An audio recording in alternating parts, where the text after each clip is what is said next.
maktab umumiy yer betlari ekilish maydoni 65 sotik.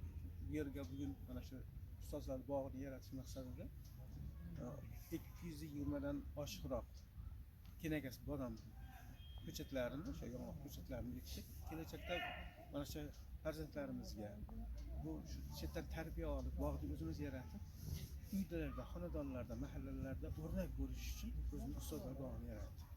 O'ylaymanki, bu o'qituvchi ustozlarga, balki farzandlarimizga kelajakda o'z yo'nalishini topishga ilhom bo'ladi.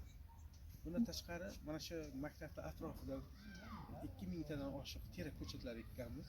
Maktab kelajakda samaralidan tashqari mablag' topishi, maktabni o'zi qamrab olishi. Shu bilan birga 100 dan oshiq mana shoxdor ko'chatlarni o'rnatganmiz. Hozir meva qilishni boshladi. Kelajakda o'ylaymanki, baribir o'zimizga asqotadigan bo'ladi.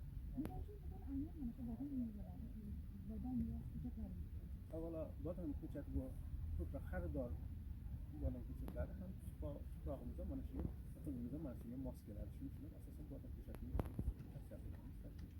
bodom ko'chatlarini maktabga mana shu 61 ta'lim maktabiga erishtirib, ular shart